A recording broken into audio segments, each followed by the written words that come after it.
السلام عليكم ورحمة الله وبركاته.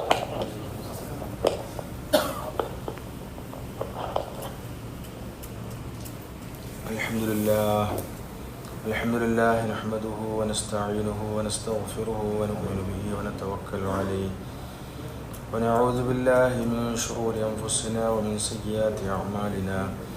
من يهده الله فلا مضل له ومن يضلله فلا هادي له. وأشهد أن لا إله إلا الله وحده لا شريك له وأشهد أن محمدا عبده ورسوله أرسله بالهدى ودين الحق ليظهره على الدين كله ولو كره المشركون. اللهم صل على محمد وعلى آل محمد وبارك وسلم عليه. رب اشرح لي صدري ويسر لي أمري واحلل عقدة من لساني يفقهوا قولي. رب اشرح لي صدري ويسر لي أمري واحلل عقدة من لساني يفقهوا قولي.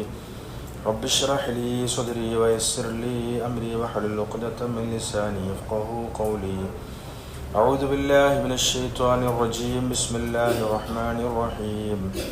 الحج أشهر معلومات فمن فرض فيهن الحج فلا رفث ولا فسوق ولا جدال في الحج وما تفعلوا من خير يعلمه الله وتزودوا فإن خير الزاد التقوى واتقون يا أولي الألباب. وقال النبي صلى الله عليه وسلم الحج المبرور ليس له جزاء إلا الجنة. ബഹുമാനമുള്ള മുഅ്മിനീങ്ങളെ മുഅ്മിനാത്തുകളെ, അല്ലാഹു സുബ്ഹാനഹു വ തആല അവൻ്റെ അതിമഹത്തായ അനുഗ്രഹം കൊണ്ട് അല്ലാഹുവിൻ്റെ പരിശുദ്ധമായ ഗേഹം നിലനിൽക്കുന്ന ഹറമിലേക്ക് നമ്മളെ അല്ലാഹു എത്തിച്ചു. അല്ലാഹു നമ്മുടെ വരവിനെ ഖബൂലാക്കുമാറാകട്ടെ. ഹജ്ജിൻ്റെ ദിവസങ്ങൾ അടുത്തടുത്ത് വരികയാണ്. അതുകൊണ്ട് തന്നെ ഹജ്ജിനെ കുറിച്ച് നമ്മൾ അറിയേണ്ടതും അതിൻ്റെ യാഥാർത്ഥ്യങ്ങൾ, ഹഖീഖത്തുകൾ നമ്മൾ മനസ്സിലാക്കേണ്ടതുമാണ്. അല്ലാഹു സുബ്ഹാനഹു വ തആല വിശുദ്ധ ഖുർആനിൽ ഒരു സൂറത്തിൻ്റെ പേര് തന്നെ നിശ്ചയിച്ചിരിക്കുന്നത് സൂറത്തുൽ ഹജ്ജ് എന്നാണ്. ഹജ്ജിനെ കുറിച്ച് അല്ലാഹു സുബ്ഹാനഹു വ തആല പറഞ്ഞത് അത് സമ്പൂർണമായി നിർവഹിക്കണം, അള്ളാഹുവിന് വേണ്ടി മാത്രമായി നിർവഹിക്കണമെന്നാണ്. വഅത്തിമ്മുൽ ഹജ്ജ വൽ ഉംറത ലില്ലാഹ്, നിങ്ങളെ ഹജ്ജും ഉംറയും പൂർണ്ണമായി നിർവഹിക്കുക, അള്ളാഹുവിന് വേണ്ടി മാത്രമായി നിർവഹിക്കുക. പൂർണ്ണമായി നിർവഹിക്കുക എന്ന് പറഞ്ഞാൽ പോരായ്മകളില്ലാത്ത ഹജ്ജായിരിക്കണം നമ്മുടെ ഹജ്ജ്, കുറവുകളില്ലാത്ത ഹജ്ജായിരിക്കണം നമ്മൾ നിർവഹിക്കുന്നത്. എന്തെങ്കിലും കുറവുകളുള്ള കാര്യങ്ങൾ നമ്മൾ പോലും സ്വീകരിക്കുകയില്ല. എന്തെങ്കിലും സാധനം നമ്മൾ വാങ്ങിക്കാൻ മാർക്കറ്റിൽ പോയി എന്തെങ്കിലും കുറവുണ്ട് എന്ന് നമുക്ക് മനസ്സിലായാൽ നമ്മളത് സ്വീകരിക്കുകയില്ല, നമ്മളത് വാങ്ങിക്കാൻ ഇഷ്ടപ്പെടില്ല. അള്ളാഹുവും അപ്രകാരം തന്നെയാണ്. അള്ളാഹു പറയാണ്, നിങ്ങൾ ഹജ്ജ് ചെയ്യാൻ പരിപൂർണമായി ചെയ്യണം, കുറവുകളില്ലാതെ പോരായ്മകളില്ലാതെ നിർവഹിക്കണം. സമ്പൂർണമായി നിർവഹിക്കണമെങ്കിൽ ഹജ്ജിൻ്റെ അമലുകളെ കുറിച്ച് നമ്മൾ വ്യക്തമായി അറിയണം, ആ കാര്യങ്ങളെക്കുറിച്ച് നമ്മൾ മനസ്സിലാക്കണം. അപ്പോഴാണ് നമുക്ക് പൂർണ്ണമായി ചെയ്യാൻ സാധിക്കുക. അല്ലാഹു സുബ്ഹാനഹു വ തആല റസൂലുള്ളാഹി സ്വല്ലല്ലാഹു അലൈഹി വസല്ലമ തങ്ങൾക്ക് ഹജ്ജിൻ്റെ അമലുകൾ പഠിപ്പിച്ചു കൊടുക്കുകയുണ്ടായി. പ്രവാചകന്മാർ പോലും ദുആ ചെയ്തതായി അല്ലാഹു ഖുർആനിൽ പറയുന്നുണ്ട്. ബഹുമാനപ്പെട്ട ഖലീലുല്ലാഹി ഇബ്രാഹിം നബി അലൈഹിസ്സലാമിൻ്റെ ദുആയുടെ കൂട്ടത്തിൽ അല്ലാഹു ഖുർആനിൽ പറയുന്ന ഒരു കാര്യമാണ് റബ്ബന അരിന മനാസിക്കന, ഹജ്ജിൻ്റെ അമലുകൾ നമുക്ക് നീ പഠിപ്പിച്ചു തരണേ, നമുക്ക് നീ കാണിച്ചു തരണേ. മഹാന്മാരായ പ്രവാചകന്മാർ പോലും അവര് ഹജ്ജിന്റെ അമലുകൾ പഠിപ്പിച്ചു തരാൻ വേണ്ടി അള്ളാഹുവിനോട് ദുആ ചെയ്തതായിട്ടാണ് അള്ളാഹു പറഞ്ഞു തരുന്നത്. നമ്മളും പരിശ്രമിക്കേണ്ടതാണ്, പഠിക്കേണ്ടതാണ് ഹജ്ജിന്റെ അമലുകൾ, അതിന്റെ യാഥാർത്ഥ്യങ്ങൾ. അപ്പോഴാണ് നമുക്കത് പൂർണ്ണമായി ചെയ്യാൻ സാധിക്കുക. മറ്റൊരു കാര്യം അല്ലാഹു സുബ്ഹാനഹു വ തആല പറയുന്നത് അള്ളാഹുവിന് വേണ്ടി മാത്രമായി ചെയ്യുക എന്നതാണ്. അള്ളാഹുവിന്റെ തൃപ്തി ലക്ഷ്യമാക്കി ചെയ്യുന്ന ഹജ്ജിനാണ് അള്ളാഹുവിന്റെ അടുക്കൽ പ്രതിഫലം ലഭിക്കുക. നബി സല്ലല്ലാഹു അലൈഹി വസല്ലം തങ്ങൾ ഹദീസിൽ ഇപ്രകാരം പറയുന്നുണ്ട്, മൻ ഹജ്ജ ലില്ലാഹ്,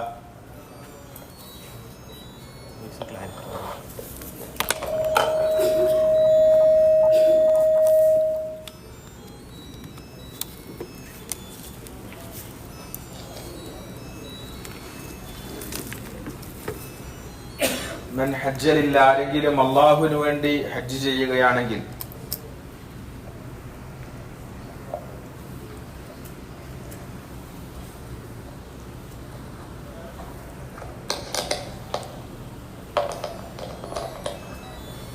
ഫലം യർഫുസ് വലം യഫ്സുഖ്, അവൻ ആ ഹജ്ജിൽ പാപകരമായ കാര്യങ്ങളിലൊന്നും ഏർപ്പെട്ടില്ല. അതുപോലെ തന്നെ തിന്മകൾ, വികാരപരമായ കാര്യങ്ങളിൽ ഹറാമായ നോട്ടം, അതുപോലെയുള്ള കാര്യങ്ങൾ, സ്വന്തം ഭാര്യയോട് പോലും വികാരത്തോടുകൂടിയുള്ള സംസാരങ്ങളോ സ്പർശനങ്ങളോ ഒന്നും നടത്തിയില്ല. അങ്ങനെയാണെങ്കിൽ റസൂലുള്ളാഹി സ്വല്ലല്ലാഹു അലൈഹി വസല്ലം പറയുണ്ടായി, അവന്റെ ഹജ്ജിന് അല്ലാഹു കൊടുക്കുന്ന പ്രതിഫലം റജഅക യൗമ വലദതുഹു ഉമ്മുഹു, അവൻ ഉമ്മ പ്രസവിച്ച ദിവസം എപ്രകാരം പാപത്തിൽ നിന്ന് പരിശുദ്ധനായിട്ടാണോ ഭൂമിയിലേക്ക് പറന്നു വീണത്, അതുപോലെ യാതൊരു പാപവുമില്ലാത്ത അവസ്ഥയിലായിരിക്കും അവൻ ഹജ്ജ് കഴിഞ്ഞ് മടങ്ങുക എന്ന് റസൂലുള്ളാഹി സ്വല്ലല്ലാഹു അലൈഹി വസല്ലം തങ്ങൾ പറയുകയുണ്ടായി. അവിടൊക്കെ പറഞ്ഞ ഒരു കാര്യം ഹജ്ജലില്ല, അള്ളാഹുവിന് വേണ്ടി ഹജ്ജ് ചെയ്യണമെന്നാണ്. അഥവാ അള്ളാഹുവിന്റെ തൃപ്തി ആഗ്രഹിച്ചുകൊണ്ട് ഹജ്ജ് കർമ്മം നിർവഹിക്കണം. വേറെ ദുനിയാവിന്റെ ഒരു ലക്ഷ്യവും താല്പര്യവും ഒന്നും അതിൽ നമുക്ക് വന്നു പോകാൻ പാടില്ല. അത് നമ്മൾ സൂക്ഷിക്കണം. ഇമാം ഗസാലി റഹ്മഹുല്ലാഹി അവർ പറയുന്നുണ്ട്, ഓരോ അമലുകൾ ചെയ്യുമ്പോഴും അതിന്റെ ആദ്യത്തിലും അതിന്റെ മധ്യത്തിലും അവസാനത്തിലും ഒക്കെ നമ്മുടെ നിയ്യത്തിനെ നമ്മൾ പരിശോധിക്കണം. എന്തിനു വേണ്ടിയാണ് ഈ അമല് ഞാൻ ചെയ്യുന്നത്, ആർക്കു വേണ്ടിയാണ് ഈ അമല് ഞാൻ ചെയ്യുന്നത്? അതിലൊക്കെ നമുക്ക് ഉത്തരം കിട്ടേണ്ടത് അള്ളാഹുവിന്റെ തൃപ്തി കിട്ടണം, അള്ളാഹുവിന്റെ പൊരുത്തം കിട്ടണം. ആ ലക്ഷ്യത്തിൽ ഒരാൾ ഹജ്ജ് കർമ്മം നിർവഹിച്ചു കഴിഞ്ഞാൽ അള്ളാഹു സുബ്ഹാനഹു വ തആല ഹജ്ജിന്റെ പേരിൽ അവന് സ്വർഗമല്ലാതെ മറ്റൊന്നും, അള്ളാഹു അതിനേക്കാൾ കുറഞ്ഞതൊന്നും കൊടുക്കാൻ ഉദ്ദേശിക്കുന്നില്ല എന്ന് റസൂലുള്ളാഹി സ്വല്ലല്ലാഹു അലൈഹി വസല്ലം തങ്ങൾ പറയുകയുണ്ടായി. അള്ളാഹു സുബ്ഹാനഹു വ തആല എന്തെങ്കിലും അള്ളാഹുവിന്റെ കൂട്ടത്തിൽ നമ്മൾ പങ്കുചേർക്കുകയാണെങ്കിൽ അത് തള്ളിക്കളയുമെന്നാണ് റസൂലുള്ളാഹി സ്വല്ലല്ലാഹു അലൈഹി വസല്ലം തങ്ങൾ പറഞ്ഞത്. ഒരു സഹാബി നബി സല്ലല്ലാഹു അലൈഹി വസല്ലം തങ്ങളോട് ചോദിക്കുകയുണ്ടായി, അള്ളാഹുവിന്റെ പ്രവാചകരെ, ഞാൻ ചെയ്യുന്നത് അള്ളാഹുവിന്റെ തൃപ്തിക്ക് വേണ്ടി തന്നെയാണ്, പക്ഷെ എന്നാലും എൻ്റെ ഹൃദയത്തിൽ ആളുകൾ ഞാൻ അള്ളാഹുവിന്റെ വഴിയിൽ നല്ലതുപോലെ പരിശ്രമിക്കുന്ന ആളാണ് എന്ന് എന്നെ കുറിച്ച് പറയണം എന്നൊരാഗ്രഹം എൻ്റെ മനസ്സിലുണ്ട്. ആളുകൾ എന്നെ നല്ലത് പറയണം. ഉദാഹരണത്തിന് ആളുകൾ എന്നെ ഹാജി എന്ന് വിളിക്കണം, എന്നെ ബഹുമാനിക്കണം, അതിന്റെ പേരിൽ ആദരിക്കണം എന്നൊരാഗ്രഹം കൂടി എനിക്കുണ്ട്. പക്ഷെ ഞാൻ ചെയ്യുന്നത് അള്ളാഹുവിന്റെ തൃപ്തിക്ക് വേണ്ടിയാണ്. അപ്പോൾ നബി സല്ലല്ലാഹു അലൈഹി വസല്ലം തങ്ങൾ അതിന് മറുപടി പറഞ്ഞില്ല. അള്ളാഹു വിശുദ്ധ ഖുർആനിൽ സൂറത്തുൽ കഹ്ഫിൽ അവസാനത്തെ ആയത്ത് അവതരിപ്പിക്കുകയുണ്ടായി. ഫമൻ കാന യർജു ലിഖാഅ റബ്ബിഹി ഫൽയഅമൽ അമലൻ സ്വാലിഹാ വലാ യുശ്രിക് ബിഇബാദത്തി റബ്ബിഹി അഹദ. ആരെങ്കിലും അള്ളാഹുവിനെ കണ്ടുമുട്ടുന്നതിനെ പ്രതീക്ഷിക്കുന്നുണ്ടെങ്കിൽ അവൻ സൽക്കർമ്മങ്ങൾ അള്ളാഹുവിന് വേണ്ടി മാത്രമായി ചെയ്യട്ടെ, അവൻ അള്ളാഹുവിനോട് ഒന്നിനെയും പങ്കു ചേർക്കാൻ പാടില്ല. അപ്പൊ ഈ ഒരു സഹാബി സത്യത്തിൽ അള്ളാഹുവിന്റെ തൃപ്തിക്ക് വേണ്ടിയാണ് ചെയ്യുന്നത്.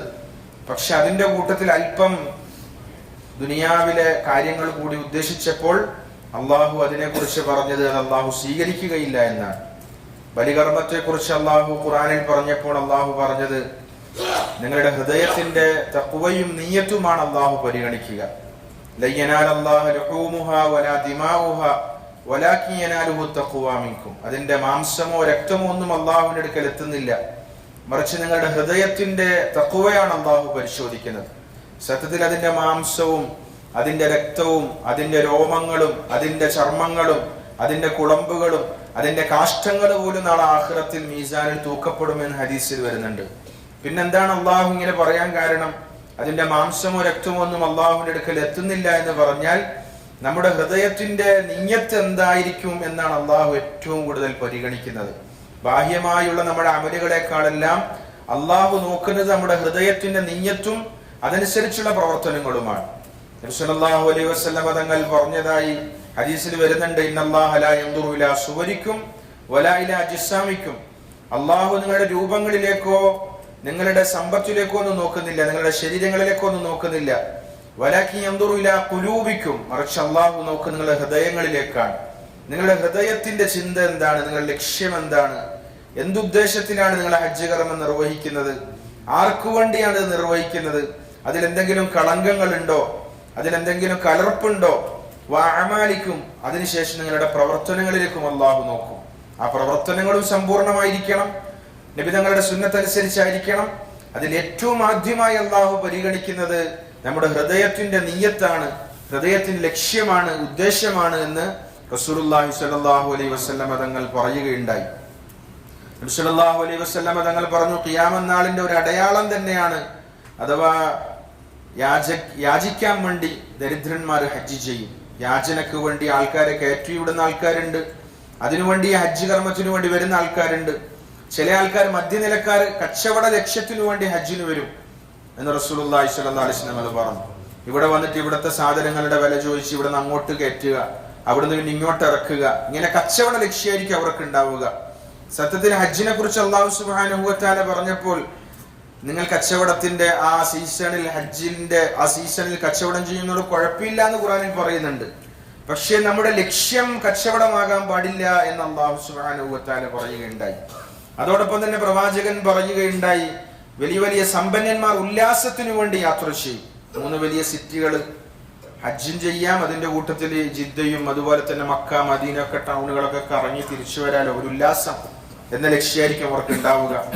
ഉലമാക്കള് പേരിനും പ്രശസ്തിക്കും വേണ്ടി ഹജ്ജ് ചെയ്യും എന്ന് റസൂലുള്ളാഹി സ്വല്ലല്ലാഹു അലൈഹി വസല്ലം പറയുണ്ടായി.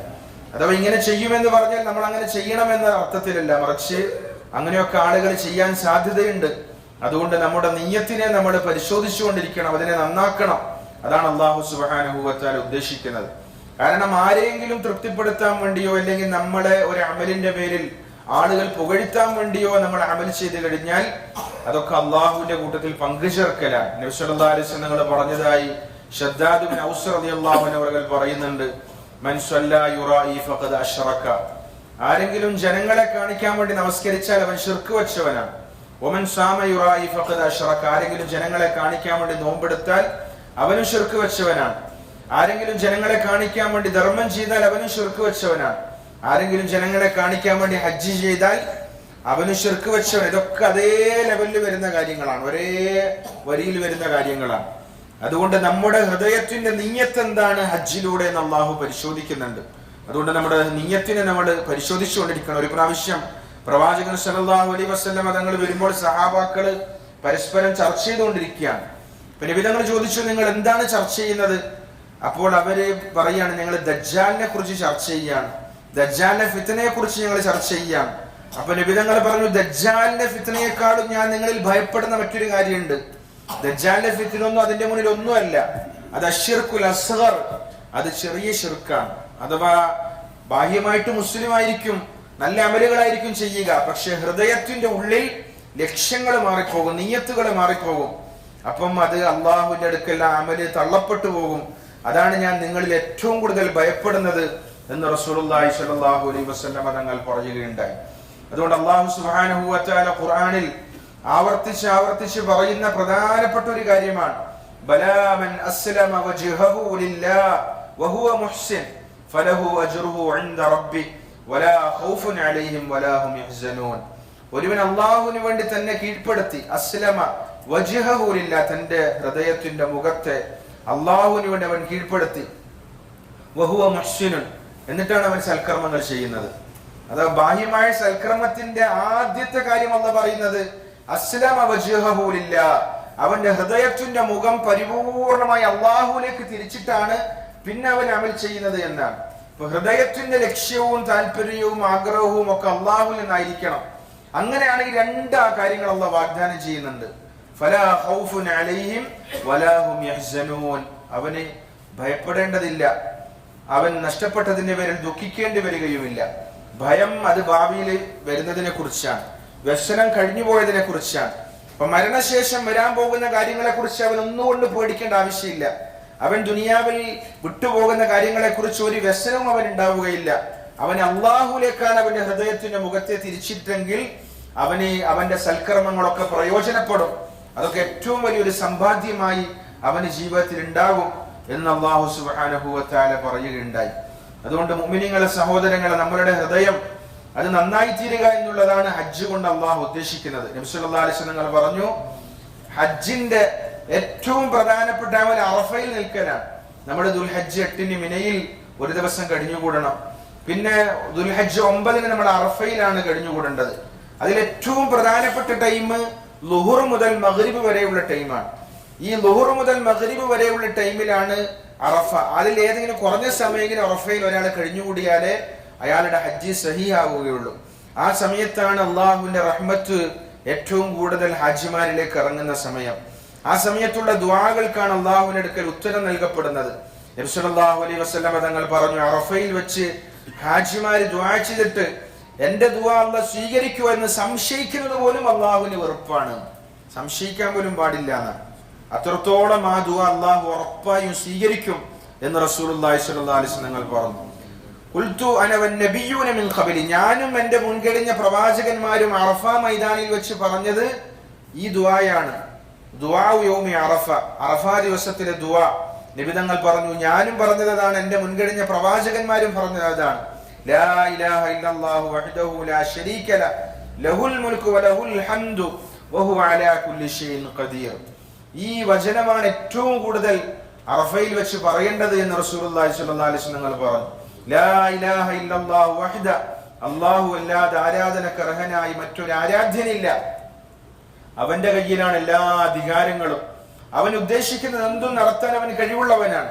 ചില റിവായത്തുകളിൽ യുഹീ വയുമീത്, അവനാണ് ജീവിപ്പിക്കുന്നവൻ, അവനാണ് മരിപ്പിക്കുന്നവൻ. അപ്പൊ അള്ളാഹുവാണ് എല്ലാം ചെയ്തുകൊണ്ടിരിക്കുന്നത് എന്ന യഖീൻ നമ്മുടെ ഹൃദയത്തിൽ ഉണ്ടാക്കണം. അതിൽ ഉറപ്പ് നമ്മുടെ ഹൃദയത്തിൽ ഉണ്ടാകണം. വൈദാ മരിൽതു ഫഹുവ യശ്ഫീൻ, ഖലീലുല്ലാഹ് ഇബ്രാഹിം നബി അലൈഹിസ്സലാം പറഞ്ഞതായി അള്ളാഹു ഖുർആനിൽ പറയുന്നുണ്ട്, ഞാൻ രോഗിയായാൽ അള്ളാഹുവാണ് എനിക്ക് ശിഫ നൽകുന്നത്. അല്ലദീ ഹുവ യുത്ഇമുനി വയസ്ഖീൻ, എനിക്ക് ഭക്ഷണം നൽകുന്നവൻ അള്ളാഹുവാണ്, എനിക്ക് വെള്ളം നൽകുന്നവൻ അള്ളാഹുവാണ്. ഭക്ഷണം നൽകുന്നവൻ അള്ളാഹുവാണ്, വെള്ളം നൽകുന്നവൻ അള്ളാഹുവാണ്. നമുക്ക് വിശപ്പ് മാറ്റുന്നവൻ അള്ളാഹുവാണ്, നമ്മുടെ ദാഹം മാറ്റുന്നവൻ അള്ളാഹുവാണ്. ഭക്ഷണം കഴിച്ചു കഴിഞ്ഞാലുള്ള ദുആ ഉണ്ട്, രണ്ട് ദുആ ഉണ്ട്. അതിലൊരു ദുആ അൽഹംദുലില്ലാഹില്ലദീ അത്അമനാ വസഖാനാ വജഅലനാ മിനൽ മുസ്ലിമീൻ എന്നാണ്. ഇതിന്റെ അർത്ഥം എന്താണ്? അള്ളാഹു നമ്മളെ ഭക്ഷിപ്പിച്ചു, അള്ളാഹു നമ്മളെ കുടിപ്പിച്ചു, അതിലുപരിയായി നമ്മളെ മുസ്ലിമാക്കി.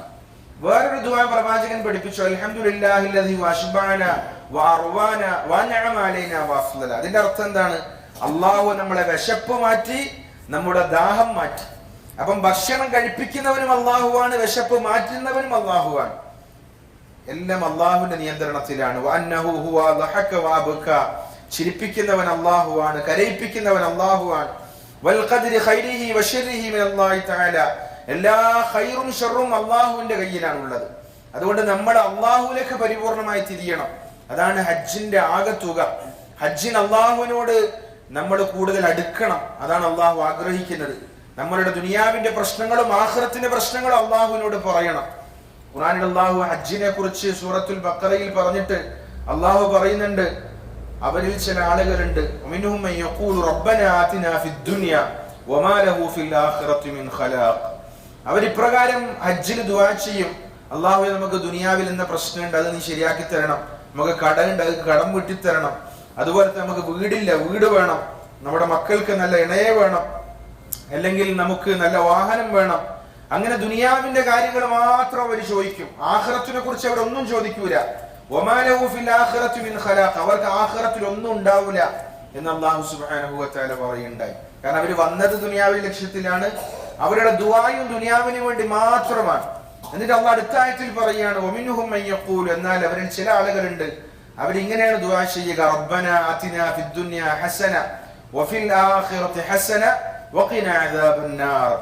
അവരിങ്ങനെ ദുആ ചെയ്യുന്നവരാണ്, നമ്മുടെ രക്ഷിതാവേ നമുക്ക് ദുനിയാവിലും നീ നന്മ നൽകണമേ, ആഖിറത്തിലും നന്മ നൽകണമേ, നരകശിക്ഷയിൽ നമ്മളെ നീ കാത്തുരക്ഷിക്കണമേ. ഓരോരുത്തരും എന്താണോ ദുആ ചെയ്തത് അത് അവർക്ക് ലഭിക്കും. ഉലൈക ലഹും നസീബും മിമ്മാ കസബു, ഓരോരുത്തരും എന്താണോ സമ്പാദിച്ചത് അതാണ് അവർക്ക് ലഭിക്കുക. അപ്പൊ അള്ളാഹു പഠിപ്പിക്കുകയാണ്, നമ്മളുടെ എല്ലാ കാര്യങ്ങളും നമ്മൾ ചോദിക്കേണ്ടത് ഹജ്ജിലാണ്. ഈ ദുആ തന്നെ അള്ളാഹു പഠിപ്പിക്കുന്നത് ഹജ്ജിനെ കുറിച്ച് പറയുമ്പോഴാണ്, ഹജ്ജിന്റെ വിഷയങ്ങളെ കുറിച്ച് സംസാരിക്കുമ്പോഴാണ്.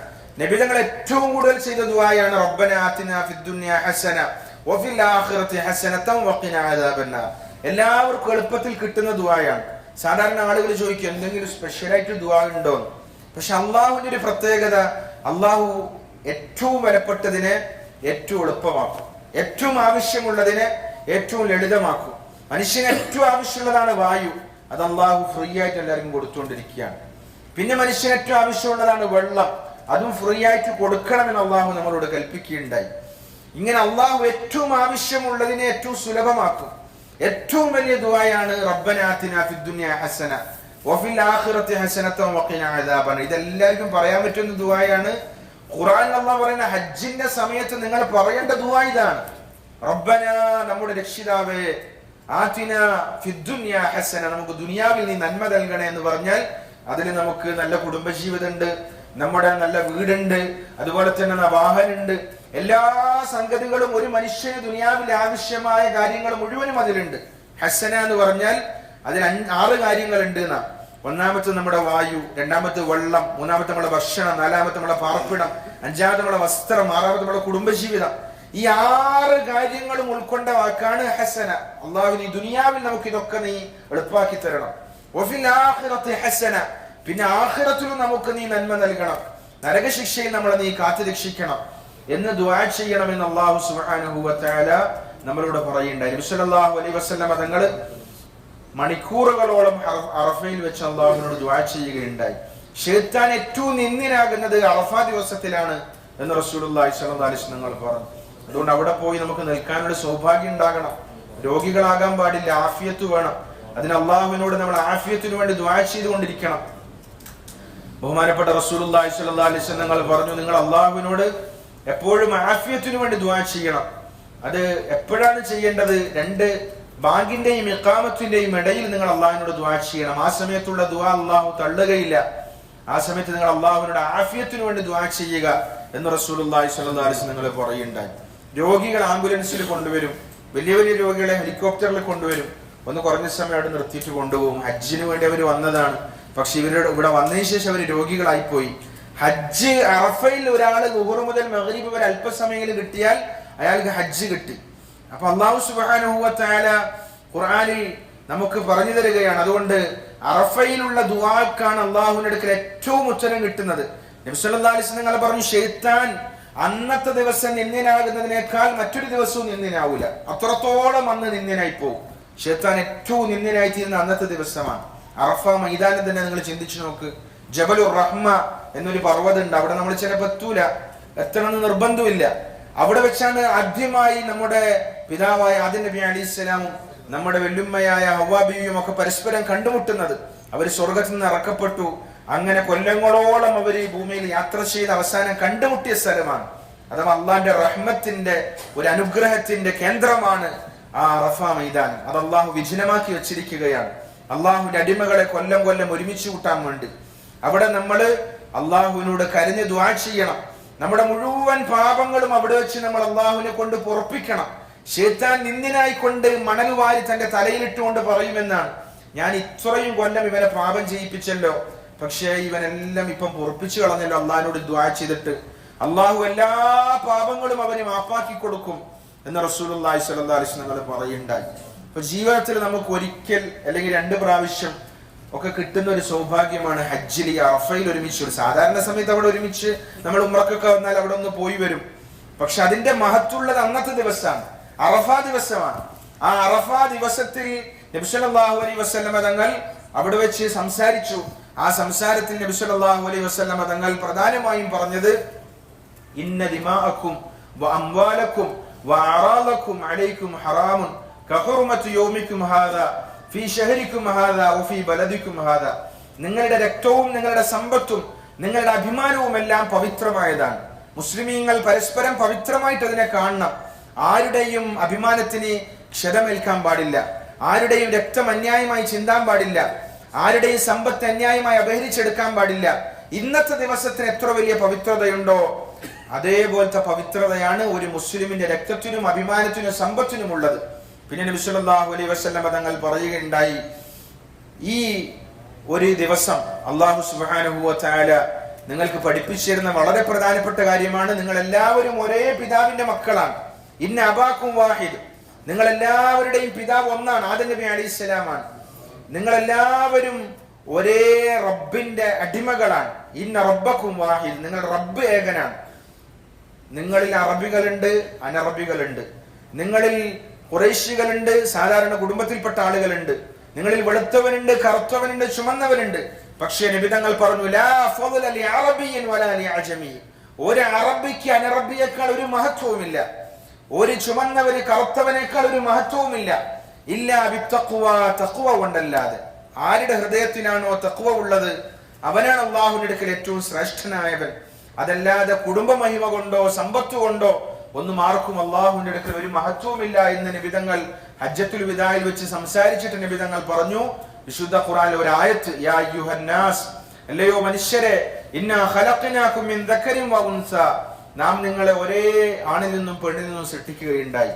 വജഅൽനാകും ശുഊബൻ വ ഖബായില ലിതആറഫു, നിങ്ങളെ വ്യത്യസ്തമായ കുടുംബങ്ങളും ഗോത്രങ്ങളും ഒക്കെ ആക്കിയത് നിങ്ങൾ പരസ്പരം തിരിച്ചറിയാൻ വേണ്ടി മാത്രമാണ്. ഇന്ന അക്രമക്കും ഇൻദല്ലാഹി അത്ഖാക്കും, നിങ്ങളിൽ ഏറ്റവും അല്ലാഹുവിന്റെ അടുക്കൽ ആദരണീയൻ നിങ്ങളിൽ ഏറ്റവും കൂടുതൽ തഖ്വയുള്ളവനാണ്. അപ്പൊ നമുക്ക് അല്ലാഹു പഠിപ്പിച്ചു തരുന്നത് നമ്മുടെ ഹൃദയത്തിൽ കിബർ ഉണ്ടാകാൻ പാടില്ല എന്നാണ്. ആരെയും നമ്മൾ പുച്ഛിക്കാൻ പാടില്ല എന്നാണ്. ആരുടെയും കുറവിൽ അവരെ അവഹേളിക്കാൻ പാടില്ല എന്നാണ്.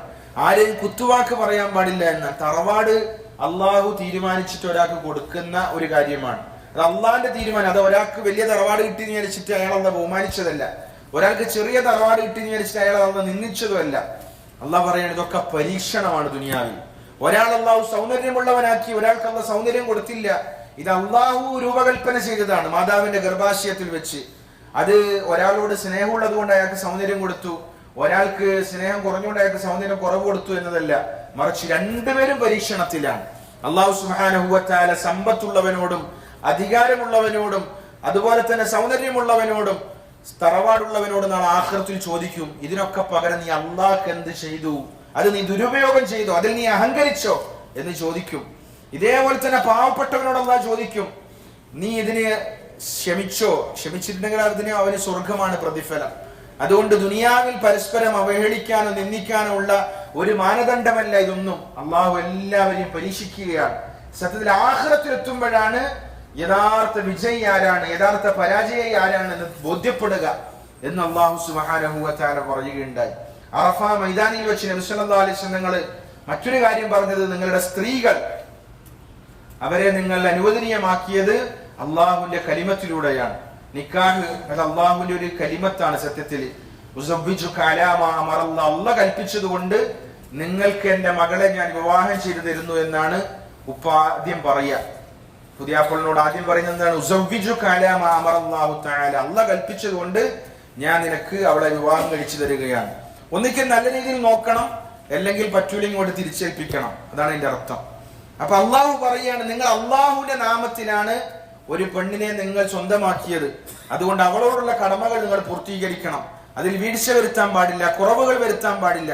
ഇപ്പൊ നമ്മുടെ കുടുംബജീവിതത്തിൽ ഇന്ന് വലിയ പരാജയമാണ് മുസ്ലിമീങ്ങളൊക്കെ അനുഭവിച്ചുകൊണ്ട്. വലിയ ഭൂരിഭാഗം കുടുംബജീവിതവും വലിയ പ്രയാസത്തിലാണ്. നമ്മൾ അടുത്തിറങ്ങുമ്പോൾ നമുക്ക് മനസ്സിലാവും, ഭാര്യ ഭർത്താവിനോടുള്ള കടമ പൂർത്തിയാക്കൂല, ഭർത്താവ് ഭാര്യനോടുള്ള കടമ പൂർത്തിയാക്കൂല. റസൂലുള്ളാഹി സ്വല്ലല്ലാഹു അലൈഹി വസല്ലം തങ്ങള് രണ്ടു കൂട്ടരോടും കാര്യങ്ങൾ പറഞ്ഞിട്ടുണ്ട്. നബിതങ്ങൾ പുരുഷന്മാരോടും പറഞ്ഞു, സ്ത്രീകളോടും പറഞ്ഞു. സ്ത്രീകൾ വിചാരിക്കും പുരുഷന്മാർ കേൾക്കേണ്ട കാര്യമാണ്, പുരുഷന്മാർ വിചാരിക്കും ഇത് സ്ത്രീകൾ കേൾക്കേണ്ട കാര്യമാണ്. പക്ഷെ രണ്ടു കൂട്ടരോടും അല്ലാഹു പറഞ്ഞിട്ടുണ്ട്.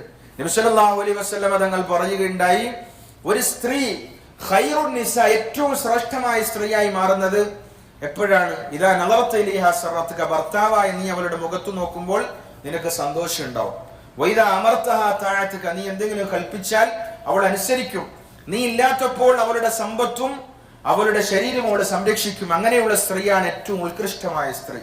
നബി സല്ലല്ലാഹു അലൈഹി വസല്ലം പറഞ്ഞു, പുരുഷന്മാരിൽ ഏറ്റവും ശ്രേഷ്ഠനാരാണ്? ഖൈറുക്കും ഖൈറുക്കും ലിഅഹ്ലി വഅന ഖൈറുക്കും ലിഅഹ്ലി, നിങ്ങളിൽ ഏറ്റവും ഉത്തമൻ സ്വന്തം ഭാര്യയോട് ഏറ്റവും നല്ല രീതിയിൽ പെരുമാറുന്നവനാണ്. ഞാനാണ് എന്റെ ഭാര്യയോട് ഏറ്റവും നല്ല രീതിയിൽ പെരുമാറുന്ന വിഷയത്തിൽ നിങ്ങൾക്ക് മാതൃക. അപ്പൊ നബി സല്ലല്ലാഹു അലൈഹി വസല്ലം ഇതിൽ ഏറ്റവും നല്ല മാതൃകയാണ്. അപ്പൊ നമ്മൾ പള്ളിയിൽ വലിയ ആളായിരിക്കും, നാട്ടിൽ വലിയ ആളായിരിക്കും, ഭാര്യന്റെ അടുത്ത് വളരെ മോശമായ സ്വഭാവക്കാരായിരിക്കും.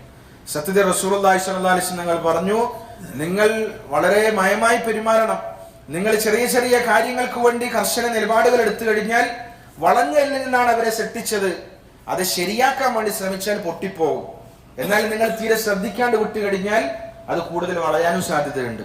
അതുകൊണ്ട് ഒരു മധ്യമായ നിലപാടിലെ മുന്നോട്ട് പോകാൻ പാടുള്ളൂ, എന്നാലേ ബന്ധങ്ങൾ നിലനിൽക്കുള്ളൂ എന്ന് റസൂലുള്ളാഹി സ്വല്ലല്ലാഹു അലൈഹി വസല്ലം പറയുകയുണ്ടായി. അതുകൊണ്ട് സ്ത്രീകളോടുള്ള കടമകൾ എന്താണ് എന്ന് പ്രവാചകൻ ഹജ്ജത്തുൽ വിദായിൽ വെച്ച് അറഫ മൈതാനിൽ വെച്ചാണ് പറഞ്ഞത്. പിന്നെ നബി തങ്ങൾ പറഞ്ഞ മൂന്നാമത്തെ കാര്യം, നിങ്ങൾ പലിശയുമായി ബന്ധപ്പെടാൻ പാടില്ല എന്നാണ്. നമ്മുടെ അറഫയിൽ ഒരുമിച്ച് കൂടുമ്പം വെറുതെ ദുആ ചെയ്ത് മടങ്ങി വരാനുള്ളതല്ല. അവിടുന്ന് പ്രവാചകൻ പറഞ്ഞ ഉപദേശം ഇന്നും ആ അന്തരീക്ഷത്തിൽ നിലനിൽക്കുന്നുണ്ട്. ഇന്ന് ശാസ്ത്രം കണ്ടെത്തിയിട്ടുണ്ട്. അഥവാ നമ്മൾ പറയുന്ന സംസാരം എങ്ങോട്ടും പോകില്ല, ഇവിടെ തന്നെ ഉണ്ടാവും. നാളെ ആഖിറത്തിൽ ഈ സ്ഥലം നമുക്ക് സാക്ഷി നിൽക്കും അള്ളാഹുവിന്റെ അടുക്കൽ. നമ്മൾ അള്ളാഹിനെ കുറിച്ച് പറഞ്ഞിട്ടുണ്ട്, നമ്മൾ അള്ളാഹിനെ കുറിച്ച് കേട്ടിട്ടുണ്ട്, അള്ളാഹിന്റെ ദീനിനെ കുറിച്ച് കേട്ടിട്ടുണ്ട്. ഈ സ്ഥലം നാളെ ആഖിറത്തിൽ അള്ളാഹിന്റെ മുന്നിൽ സാക്ഷി നിൽക്കുമെന്നാണ്. യൗമഇദിൻ തുഹദ്ദിസു അഖ്ബാറഹാ. എവിടെ വെച്ചാണോ ഒരാള് ഒരു അമൽ ചെയ്തത് ആ സ്ഥലം നാളെ ആഖിറത്തിൽ അള്ളാഹിനോട് പറയും. അറഫ മൈതാനിൽ പ്രവാചകൻ സംസാരിച്ച സംസാരം ഇന്നും എല്ലാ പള്ളികളിലും എഴുതി ഒട്ടിച്ചിരിക്കുകയാണ്. ഇന്നും അതിന്റെ പ്രസക്തി തീർന്നിട്ടില്ല. എത്ര വലിയ കാര്യമാണ് പ്രവാചകൻ പറഞ്ഞത്. നബി തങ്ങൾ പറഞ്ഞു, ആദ്യമായി ഞാൻ നിരോധിക്കുന്നത് അബ്ബാസ് ഇബ്നു അബ്ദുൽ മുത്തലിബിന്റെ പലിശയാണ്. അതുകൊണ്ട് ആരും അബ്ബാസിന് പലിശ കൊടുക്കാൻ പാടില്ല. നബി തങ്ങളുടെ പിതൃവ്യനാണ്, പക്ഷെ അന്നത്തെ മെയിൻ പലിശ കച്ചവടക്കാരനായിരുന്നു അബ്ബാസ് റളിയല്ലാഹു അൻഹു. അബ്ബാസ് റളിയല്ലാഹു അൻഹു അവர்கள் പലിശക്ക് പണം കൊടുക്കും, ആളുകളിൽ നിന്ന് പലിശ വാങ്ങിക്കും. അബ്ബാസ് റളിയല്ലാഹു അൻഹു അവരുടെ പലിശയാണ് ആദ്യം നബി തങ്ങൾ നിരോധിച്ചത്. ആൾക്കാർ പറഞ്ഞു അബ്ബാസ് റളിയല്ലാഹു അൻഹു കണ്ടപ്പോ, ഇപ്പൊ എങ്ങനെയുണ്ട്, ഇപ്പൊ മുസ്ലിം ആയതുകൊണ്ട് മുശ്രിക്കുകൾ കളിയാക്കി, നിന്റെ എല്ലാ കച്ചവടവും കൂട്ടിപ്പോയില്ലേ? അപ്പൊ ചോദിച്ചു, എന്താ സംഭവം? നബി തങ്ങൾ പറഞ്ഞിരിക്കുകയാണ്, നിനക്കിനി പലിശ തരാൻ പാടില്ല. പലിശല്ല തരാൻ പാടില്ല എന്ന് പറഞ്ഞിട്ടുള്ളൂ, മുതല് തരാൻ പാടില്ല എന്ന് പറഞ്ഞോ? ഇല്ല. അപ്പൊ അബ്ബാസ് റളിയല്ലാഹു അൻഹു പറഞ്ഞു, അങ്ങനെയാണെങ്കിൽ ഞാൻ ആ മുതലും കൂടി മാപ്പാക്കി കൊടുത്തു.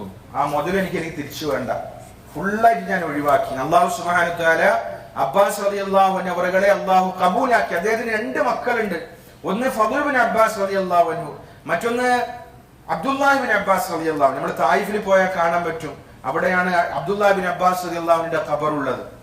അബ്ദുല്ലാഹ് ഇബ്നു അബ്ബാസ് റളിയല്ലാഹു അൻഹു അവരെ വലിയ മുഫസ്സിറായി മാറി.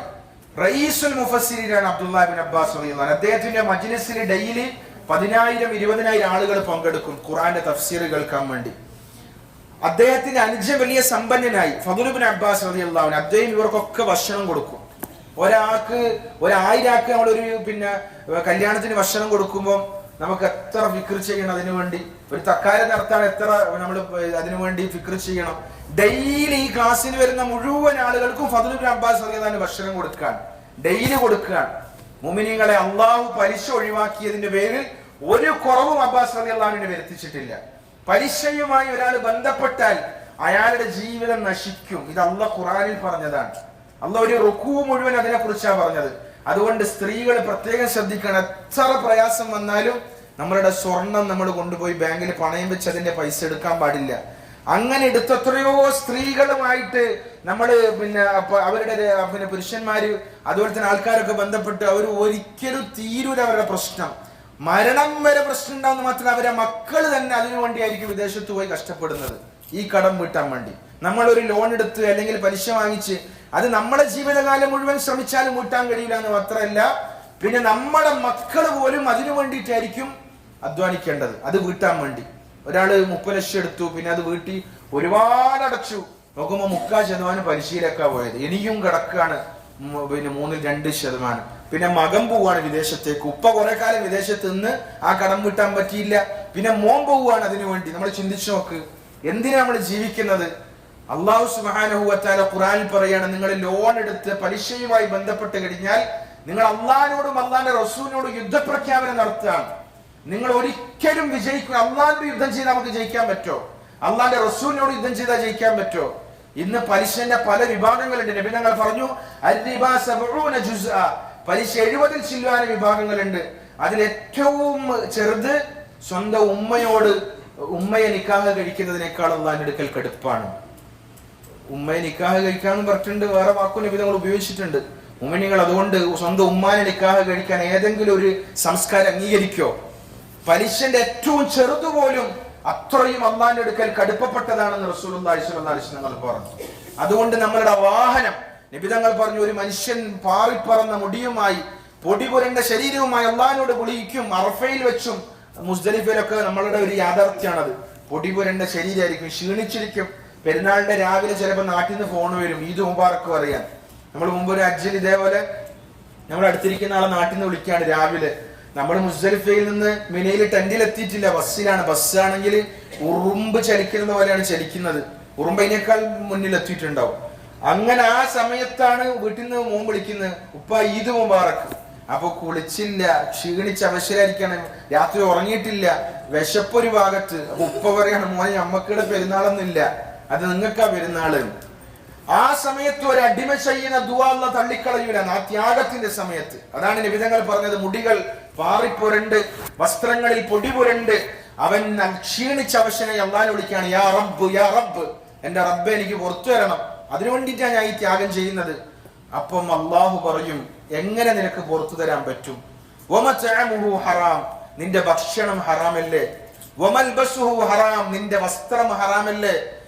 നിന്റെ മുഴുവനും ഹറാമല്ലേ? നീ യാത്ര ചെയ്യുന്ന വാഹന ലോണല്ലേ?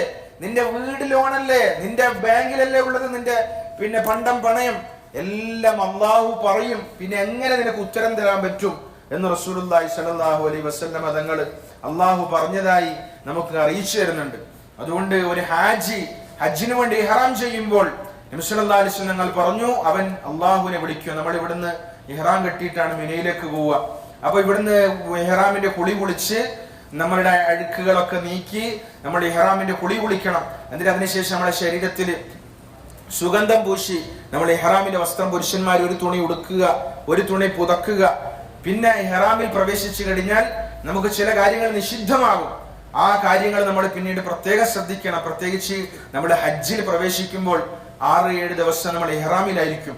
അപ്പൊ ഇഹ്റാമിന്റെ സന്ദർഭത്തിൽ പുരുഷന്മാരും സ്ത്രീകളും ശ്രദ്ധിക്കേണ്ട പ്രത്യേകമായ ചില കാര്യങ്ങളുണ്ട്. പുരുഷന്മാര് മാത്രം ശ്രദ്ധിക്കേണ്ടതാണ്, തലമറക്കാൻ പാടില്ല, ചുറ്റിത്തുണിയ വസ്ത്രം ധരിക്കാൻ പാടില്ല. അതിപ്പോ രാത്രി ഇന്നലെ ഒരാൾ സംശയം ചോദിച്ചു, നമ്മൾ ഇഹ്റാമിലാണെങ്കിൽ ഉറങ്ങാൻ കിടക്കുമ്പോൾ ബനിയൻ ഇട്ടൂടെ എന്ന്. പാടില്ല. നമ്മൾ ഇഹ്റാമിന്റെ സന്ദർഭത്തിൽ തലമറക്കാൻ പാടില്ല എന്ന് പറഞ്ഞാൽ നമ്മൾ ഉറങ്ങുമ്പോൾ പോലും തലമറക്കാൻ പാടില്ല. പുരുഷന്മാര് തലമറക്കാൻ പാടില്ല, ചുറ്റിത്തുണിയ വസ്ത്രം ധരിക്കാൻ പാടില്ല, പാദങ്ങൾ പൂർണ്ണമായി മറയുന്ന പാദരക്ഷകൾ ധരിക്കാൻ പാടില്ല. സ്ത്രീകൾ മാത്രം ശ്രദ്ധിക്കേണ്ടത്, സ്ത്രീകൾ മുഖവും മുൻകൈയും മറക്കാൻ പാടില്ല. പിന്നെ പുരുഷന്മാരിൽ സ്ത്രീകളും ശ്രദ്ധിക്കേണ്ട കാര്യമുണ്ട്. നഖം, അതുപോലെ തന്നെ ശരീരത്തിൽ രോമങ്ങൾ അറിഞ്ഞുകൊണ്ട് നീക്കാൻ പാടില്ല. ഇഹ്റാമിന്റെ സന്ദർഭത്തിൽ സുഗന്ധം ഉപയോഗിക്കാൻ പാടില്ല, എണ്ണ പുരട്ടാൻ പാടില്ല. ഒരു തരത്തിലുള്ള എണ്ണകളും നമ്മൾ ഇഹ്റാമിന്റെ സന്ദർഭത്തിൽ ഉപയോഗിക്കാൻ പാടില്ല. വിവാഹപരമായ കാര്യങ്ങൾ ചർച്ച ചെയ്യാനോ തീരുമാനമെടുക്കാനോ പാടില്ല. നമ്മുടെ മകന് നല്ലൊരു പെണ്ണിനെ കണ്ടു ഇഹ്റാമിന്റെ സന്ദർഭത്തിൽ, ആ കാര്യത്തെ കുറിച്ച് ചർച്ച ചെയ്യാനോ സംസാരിക്കാനോ തീരുമാനമെടുക്കാനോ പാടില്ല. അങ്ങനെ വൈവാഹികമായ കാര്യങ്ങൾ, പിന്നെ സ്വന്തം ഭാര്യയോട് പോലും വികാരത്തോടുള്ള സംസാരമോ സ്പർശനമോ നോട്ടമോ ആംഗ്യം കാണിക്കലൊന്നും പാടില്ല. പിന്നെ വേട്ടയാടാൻ പാടില്ല എന്നെല്ലാം റസൂലുള്ളാഹി സ്വല്ലല്ലാഹു അലൈഹി വസല്ലം പഠിപ്പിക്കുകയുണ്ടായി. അപ്പൊ ഈ കാര്യങ്ങളൊക്കെ ശ്രദ്ധിച്ചുകൊണ്ടാണ് നമ്മൾ ഹജ്ജിന് വേണ്ടി പുറപ്പെടുന്നത്.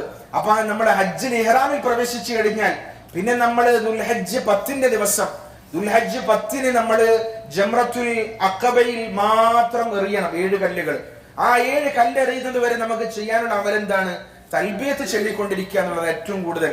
ലബ്ബൈക് അല്ലാഹുമ്മ ലബ്ബൈക് ലബ്ബൈക ലാ ശരീക ലക ലബ്ബൈക് ഇന്നൽ ഹംദ വന്നിഅമത ലക വൽ മുൽക് ലാ ശരീക ലക്. സ്ത്രീകൾ പതുക്കെ പറഞ്ഞാൽ മതി, പുരുഷന്മാർ കുറച്ച് ഉറക്കെ പറയും.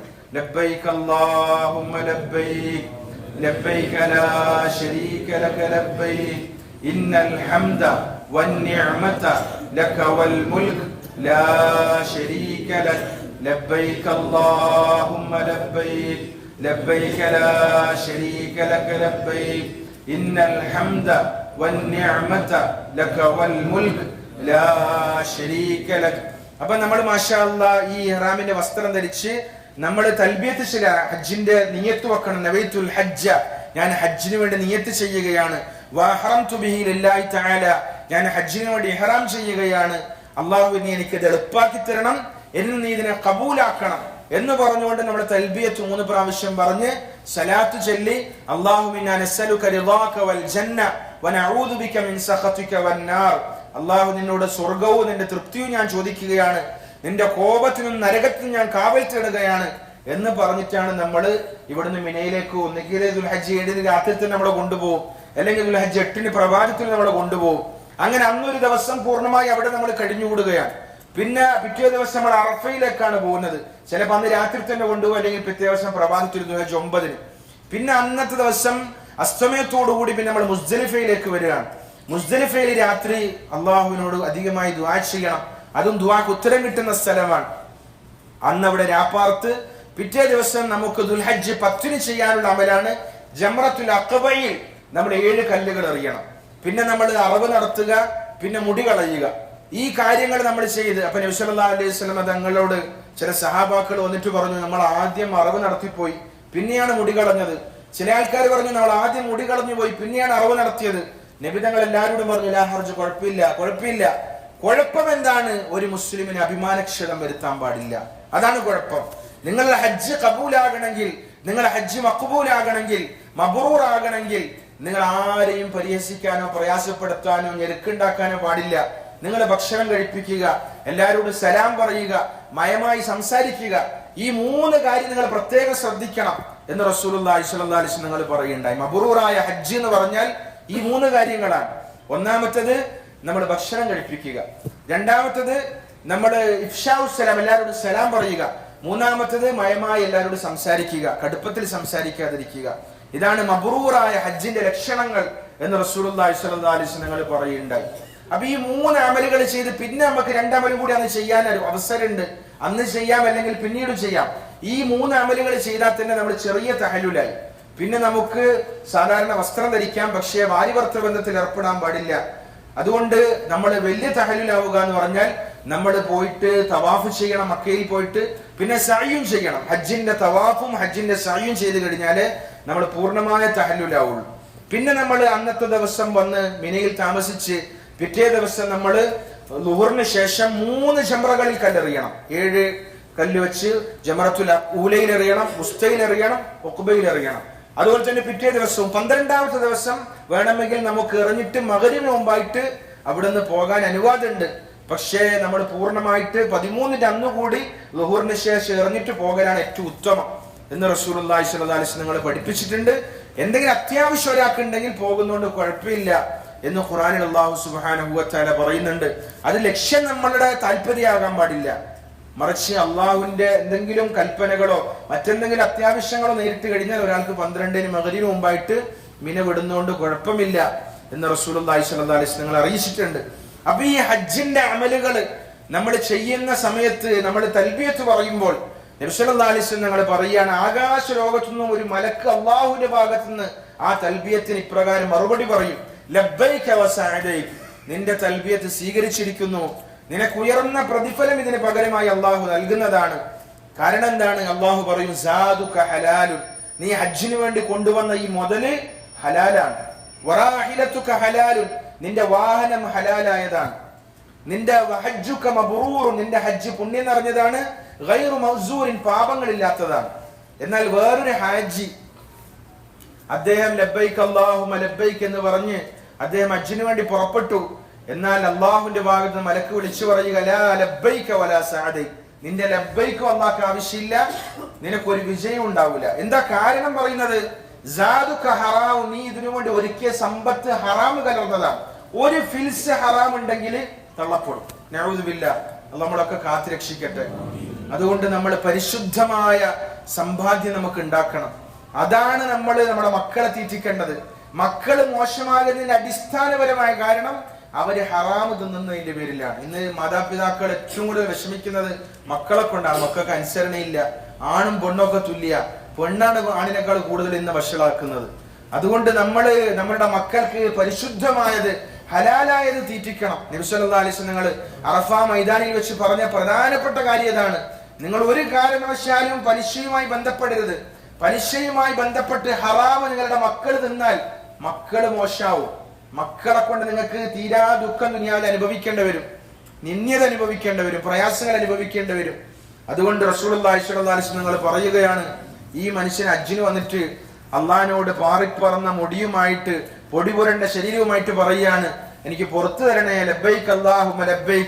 അല്ലാഹു പറയാണ്, എങ്ങനെ നിനക്ക് പുറത്തു വരും? സാദുക ഹറാമുൻ വറാഹിലതുക ഹറാമുൻ വഹജ്ജുക മസ്ഊറുൻ ഗൈറു മബ്റൂരിൻ, നിന്റെ ഹജ്ജ് പാപം നിറഞ്ഞ ഹജ്ജാണ്, നിന്റെ ഹജ്ജ് പുണ്യങ്ങളില്ലാത്ത ഹജ്ജാണ് എന്ന് അള്ളാഹിന്റെ അടുക്കൽ നിന്നും വിളംബരമുണ്ടാവും. അള്ളാഹു നമ്മളൊക്കെ കാക്കട്ടെ. നഊദു ബില്ലാഹ്. അള്ളാഹു നമുക്കൊക്കെ നല്ല മഖ്ബൂലും മബ്റൂറുമായ ഹജ്ജ് ചെയ്യാൻ അള്ളാഹു തൗഫീഖ് നൽകി അനുഗ്രഹിക്കുമാറാകട്ടെ. അതുകൊണ്ട് ഹജ്ജ് അത് മഖ്ബൂലാകണം, അത് മബ്റൂറാകണം. പിന്നെ മിനയിൽ താമസിക്കുന്ന ദിവസങ്ങളിൽ ദുൽഹജ്ജ് 10, 11, 12, 13 ആ ദിവസങ്ങളിലൊക്കെ അള്ളാഹുവിനെ കുറിച്ച് അധികമായി സ്മരിക്കണം, പറയണം എന്ന് അള്ളാഹു ഖുർആനിൽ പറയുന്നുണ്ട്. അവിടെ നമുക്ക് പ്രത്യേകിച്ച് ഒരു അമലുമില്ല. ആ ദിവസങ്ങളിൽ നമ്മൾ ഖുർആൻ പാരായണം ചെയ്യുക, അള്ളാഹുവിനെ ദിക്ർ ചെയ്യുക, അതാണ് നമുക്ക് ചെയ്യാനുള്ളത്. പിന്നെ അറവ് നടത്തണം നമ്മൾ.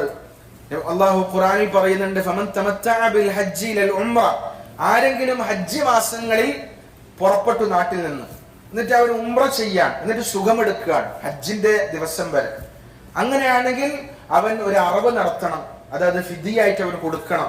ഫമൻ തമത്താ ബിൽ ഉംറത്തി ഇലൽ ഹജ്ജ് ഫമസ്തൈസറ മിനൽ ഹദി ഫമൻ ലം യജിദ്, ഒരാൾക്ക് അങ്ങനെ കിട്ടിയിട്ടില്ല, അതിന് സമ്പത്തില്ല എങ്കിൽ അവൻ അവിടെ വെച്ച് 3 നോമ്പെടുക്കണം, പിന്നെ നാട്ടിൽ പോയി കഴിഞ്ഞാൽ 7 നോമ്പെടുക്കണം, അങ്ങനെ 10 നോമ്പെടുക്കണം എന്ന് അല്ലാഹു സുബ്ഹാനഹു വ തആല കൽപ്പിച്ചു. അങ്ങനെ പല ആൾക്കാരും നാട്ടിൽ നിന്ന് അടച്ചിട്ടുണ്ടാവും പൈസ. ഇനി അങ്ങനെ അടക്കാത്ത ആൾക്കാർ ഇവിടുന്ന് അത് ചെയ്യണം. ദുൽഹജ്ജ് 10ന്റെ ദിവസം യുവാക്കളാണെങ്കിൽ മാഷാ അല്ലാഹ് മിനയിൽ തന്നെ വലിയൊരു താഴ്വരയുണ്ട്. നമ്മളൊരു പ്രാവശ്യം ഹജ്ജിന് വന്ന സമയത്ത് അവിടെ പോയിരുന്നു. അവിടെ ഒട്ടകങ്ങൾ ഒരു ഭാഗത്ത്, ആടുകൾ ഒരു ഭാഗത്ത്, മാടുകൾ ഒരു ഭാഗത്ത്. നമ്മളിപ്പോ 7 ആള് കൂടി ഒരു ഒട്ടകത്തെ വാങ്ങിക്കാൻ തീരുമാനിച്ച് നമുക്ക് അവിടെ തന്നെ വില കൊടുത്ത് വാങ്ങിക്കും, ഒന്നിനെ സെലക്ട് ചെയ്യുക. അവിടെ തന്നെ മിസ്ത്രികൾ ഇഷ്ടം പോലെ പണിക്കാരുണ്ട്, അവരവിടെ നിർത്തി അറക്ക് നമുക്ക് മേലെന്ന് കാണാൻ പറ്റും. അവരെന്നെ അത് പാക്ക് ചെയ്ത് പാവങ്ങളെ രാഷ്ട്രങ്ങളിലേക്ക് എത്തിക്കും. നമുക്ക് വേണമെങ്കിൽ ഒരു പാക്കറ്റ് വേണമെങ്കിൽ തരും ആവശ്യമുണ്ടെങ്കിൽ. അപ്പൊ അതിനൊക്കെ സംവിധാനം ഉണ്ട്. അല്ലെങ്കിൽ നമുക്ക് ഇവിടുന്ന് ആരെങ്കിലും ഏൽപ്പിക്കാം. ഏതായാലും അള്ളാഹു ഹജ്ജിന്റെ ഒരു സുന്നത്തായി ഏർപ്പാട് വെച്ചിട്ടുണ്ട്. ഹജ്ജ് എന്ന് പറഞ്ഞാല് ചെറിയ പെരുന്നാൾ മുതൽ വലിയ പെരുന്നാൾ വരെയാണ്. അപ്പൊ ചെറിയ പെരുന്നാളിന് ശേഷം ഒരാൾ ഹജ്ജ് ഉദ്ദേശിച്ച് പുറപ്പെടുകയാണ്. അപ്പൊ അയാൾ പറയും, ഞാൻ ഉംറക്ക് വന്നതല്ലേ, ഞാൻ ഉംറക്ക് വന്നതാണ്, ഇനിയിപ്പോ ഹജ്ജിന് പോന്നു, അപ്പം പിന്നെ ഞാനും പിന്നെ ഹറമിന്റെ വെളിയിൽ പോയിട്ട് ഇഹ്റാം ചെയ്തിട്ട് വന്നാ പോരെ, അപ്പൊ അർത്ഥം കൊടുക്കേണ്ട ആവശ്യമില്ലല്ലോ. അങ്ങനെ ഒരു ഹജ്ജില്ല. അള്ളാഹ് പഠിപ്പിച്ച രീതിയിലല്ല ഹജ്ജ് ചെയ്യേണ്ടത്. അള്ളാഹ് പറയണ ഹജ്ജിന്റെ മാസത്തിൽ ആരെങ്കിലും നാട്ടിൽ നിന്ന് പുറപ്പെട്ടു, അങ്ങനെ അവൻ ഉംറ ചെയ്തിട്ട് പിന്നെ തഹല്ലുലാകുകയാണെങ്കിൽ പിന്നെ അവൻ ദുൽഹജ്ജ് 8-ന് ഇഹ്റാം കെട്ടേണ്ടത് അവന്റെ താമസ സ്ഥലത്ത് നിന്നാണ്. പിന്നെ ആയിഷപ്പള്ളി പോകേണ്ട ആവശ്യമില്ല, എവിടെയും പോകേണ്ട ആവശ്യമില്ല. അവന്റെ താമസ സ്ഥലത്ത് നിന്ന് അവൻ ഇഹ്റാം കെട്ടി പോകണം. അല്ലെങ്കിൽ അവൻ ഇഫ്രാദായിട്ട് ഹജ്ജ് ചെയ്യണം. ഇഫ്രാദ് എന്ന് പറഞ്ഞാൽ ഹജ്ജിന് വേണ്ടി മാത്രമായിട്ട് ഇഹ്റാം കെട്ടി നാട്ടിൽ നിന്ന് വരിക. ആ ഇഹ്റാം ഒഴിവാവൂല. നമ്മൾ ദുൽഹജ്ജ് 10-ന് ഈ 3 കാര്യം ചെയ്താലേ ഒഴിവാവുള്ളൂ. അത്രയും ദിവസം നമുക്ക് നിൽക്കാൻ പറ്റാത്തതുകൊണ്ടാണ് അള്ളാഹ് എളുപ്പമായ ഒരു വഴി നമുക്ക് തന്നിരിക്കുന്നത്. നമ്മുടെ ഹജ്ജിന് വന്ന ആൾക്കാരാണ് എല്ലാവരും. അപ്പൊ നമ്മൾ ഉംറ ചെയ്ത് ഒഴിവായി ഇപ്പൊ സുഖമെടുക്കുകയാണ്. ഇനി നമ്മൾ ഹജ്ജിന് ഇഹ്റാം കെട്ടുന്നതിന്റെ പേരിൽ ഒരു ഫിദിയ കൊടുക്കണം. നബിതങ്ങൾ ചെയ്ത ഹജ്ജ് ഖിറാൻ എന്ന് പറഞ്ഞ ഹജ്ജാണ്. ഖിറാൻ എന്ന് പറഞ്ഞാൽ ഹജ്ജും ഉംറക്കും വേണ്ടി നിയത്ത് ചെയ്യുക. അങ്ങനെ ഹജ്ജും ഉംറക്കും വേണ്ടി നിയത്ത് ചെയ്തിട്ട് ഹജ്ജിന്റെ അമല് മാത്രമേ ഉള്ളൂ, പക്ഷെ അതിൽ ഉംറന്റെ കൂലിയും കിട്ടും. അതിൽ പ്രത്യേകം അർത്ഥം കൊടുക്കൽ നിർബന്ധമാണ്, അതിൽ വേറെ അർത്ഥം കൊടുക്കണം. അപ്പൊ അതുകൊണ്ട് നമ്മളിപ്പോ ചെയ്യുന്ന ഹജ്ജ് തമത്തുവിന്റെ ഹജ്ജാണ്. അപ്പൊ ഇതിൽ അറവ് കൊടുക്കൽ നമുക്ക് നിർബന്ധമാണെന്ന് അള്ളാഹു ഖുർആനിലൂടെ അറിയിക്കുകയാണ്. അപ്പൊ അതുകൊണ്ട് നമ്മളത് നല്ല മനസ്സോടെ ചെയ്യണം. ഇനി നമുക്ക് അതിന്റെ ഉദുഹിയത്ത് ഇറക്കാൻ ഒരാൾക്ക് സാമ്പത്തിക ശേഷി ഉണ്ടെങ്കിൽ അയാൾക്ക് ഇവിടെ ഉദുഹിയത്ത് ഇറക്കാം. അല്ലെങ്കിൽ നാട്ടിൽ അയാൾക്ക് ഒരു ഓഹരി, സാധാരണ കൂടുന്ന ആളാണെങ്കിൽ നാട്ടിൽ അയാൾക്ക് ഒരു ഓഹരി കൂടാം. നമ്മൾ എങ്ങനെയെങ്കിലും ഈ അറവിന് ഒഴിവാകാൻ നോക്കരുത്. കാരണം അറവ് എന്ന് പറഞ്ഞാൽ നമ്മുടെ ജീവിതത്തിലെ എല്ലാ പ്രശ്നത്തിനും പരിഹാരമാണ്. അല്ലാഹു ഖുർആനിൽ ഒരു സൂറത്തിന് ഇതിനെ കുറിച്ച് പറഞ്ഞിട്ടുണ്ട്. ഇന്ന അഅതൈനാകൽ കൗസർ ഫസല്ലി ലിറബ്ബിക വൻഹർ ഇന്ന ശാനിയക ഹുവൽ അബ്തർ. അല്ലാഹു പ്രവാചകന് വലിയ വിഷമമുണ്ടായപ്പോൾ അല്ലാഹു പറഞ്ഞു, വിഷമിക്കണ്ട, എത്ര അനുഗ്രഹം ഞാൻ നിനക്ക് തന്നിട്ടുണ്ട്. നീ ചെയ്യേണ്ട 2 കാര്യമാണ്. ഒന്ന് ഫസല്ലി ലിറബ്ബിക, നമസ്കരിക്കുക, വൻഹർ, രണ്ടാമത്തെ അർത്ഥം കൊടുക്കുക. എന്നാൽ നിന്നെ ഉപദ്രവിക്കുന്ന, പ്രയാസപ്പെടുന്ന ആൾക്കാരൊക്കെ നശിക്കും, നിന്നെ അല്ലാഹു നിലനിർത്തും. അപ്പൊ നമ്മൾ ജീവിതത്തിൽ ഇസ്സത്ത് ഉണ്ടാകാൻ, പ്രതാപം ഉണ്ടാകാൻ, ഔന്നിത്യം ഉണ്ടാകാൻ, ബർക്കത്ത് ഉണ്ടാകാൻ നമ്മൾ ചെയ്യുന്ന ഒരു അമലാണ് ഉദുഹിയത്ത്. അതുപോലെ തന്നെ ഹദിയ, അതുപോലെ തന്നെ ഫിദിയ. ഇതൊക്കെ നമ്മൾ അഭിമാനത്തോടെയും നല്ല മനസ്സോടെയും ചെയ്യണം. ഫതീബു ബിഹാ നഫ്സ് എന്നാണ് വിധങ്ങൾ പറഞ്ഞത്. നിങ്ങൾ നല്ല മനസ്സോടെ ചെയ്യും. അതിന് രക്ഷപ്പെടാൻ നിങ്ങൾ ശ്രമിക്കരുത്. നിങ്ങൾ എത്ര പൈസ ചെലവാക്കുന്നത്, ഇത് പ്രധാനപ്പെട്ട ഒരു ഭാഗമാണ് ഹജ്ജിന്റെ. നബിതങ്ങൾ 100 ഒട്ടകത്തെ അറുത്തുന്ന ഹജ്ജത്തുൽ വിദായില്, നബിതങ്ങളുടെ ഹജ്ജിൽ 63 ഒട്ടകത്തെ നബിതങ്ങൾ സ്വന്തം കൈകൊണ്ട് അറുത്തുന്നു. അപ്പൊ അതിന്റെ മഹത്വം എത്ര വലുതായിരിക്കും. അപ്പൊ ഇന്ന് നമ്മളൊക്കെ സംസാരിക്കുമ്പോൾ എങ്ങനെ അതിനെങ്ങനെ രക്ഷപ്പെടാൻ പറ്റുമോ നോക്കുക. ആകെ ഒരു 750 ഉള്ളിലുള്ള റിയാലേ വരുള്ളൂ. അപ്പൊ അത് നമ്മൾ അതിനു വേണ്ടി മാറ്റിവെച്ചാൽ അതിന്റെ ഈ ഒരു കൊല്ലം മുഴുവൻ അതിന്റെ ബർക്കത്ത് ഉണ്ടാവും, അതിന്റെ ഐശ്വര്യം ഉണ്ടാവും, അതിന്റെ അഭിവൃദ്ധി ഉണ്ടാവും. അതുകൊണ്ട് അള്ളാഹു ഖുർആനിൽ സൂറത്തുൽ ഹജ്ജിലും ഇതിനെ കുറിച്ച് പറയുന്നത്. അള്ളാഹ് പറയാണ്, ഈ ബലിമൃഗം അത് മിൻ ശാഇരില്ല, അള്ളാന്റെ ചിഹ്നങ്ങളിൽ പെട്ടതാണെന്ന് പറഞ്ഞു. 3 സ്ഥലത്ത് അള്ളാന്റെ ചിഹ്നമാണെന്ന് പറഞ്ഞു ബലിമൃഗത്തെ കുറിച്ച്. അള്ളാന്റെ ചിഹ്നമാണ്. അപ്പൊ അള്ളാന്റെ ചിഹ്നം എന്ന് പറഞ്ഞാൽ അതിനെ ബഹുമാനിക്കണം, ആദരിക്കണം. ആ അമല് നമ്മൾ സന്തോഷത്തോടെ ചെയ്യണം.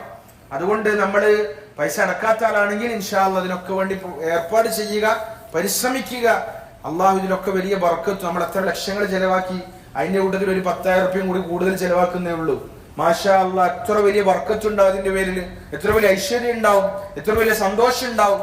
അതുകൊണ്ട് അല്ലാഹു സുബ്ഹാനഹു വ തആല നമുക്ക് എല്ലാ അമലുകളും സമ്പൂർണ്ണമായി ചെയ്യാൻ തൗഫീഖ് നൽകുമാറാകട്ടെ. അതാണ് വഅത്തിമുൽ ഹജ്ജ വൽ ഉംറത ലില്ലാഹ്. നിങ്ങളുടെ ഹജ്ജും ഉംറയും നിങ്ങൾ സമ്പൂർണ്ണമായി ചെയ്യുക, അള്ളാഹുവിന്റെ തൃപ്തിക്ക് വേണ്ടി മാത്രമായി ചെയ്യുക എന്ന് അല്ലാഹു സുബ്ഹാനഹു വ തആല കൽപ്പിച്ചത്.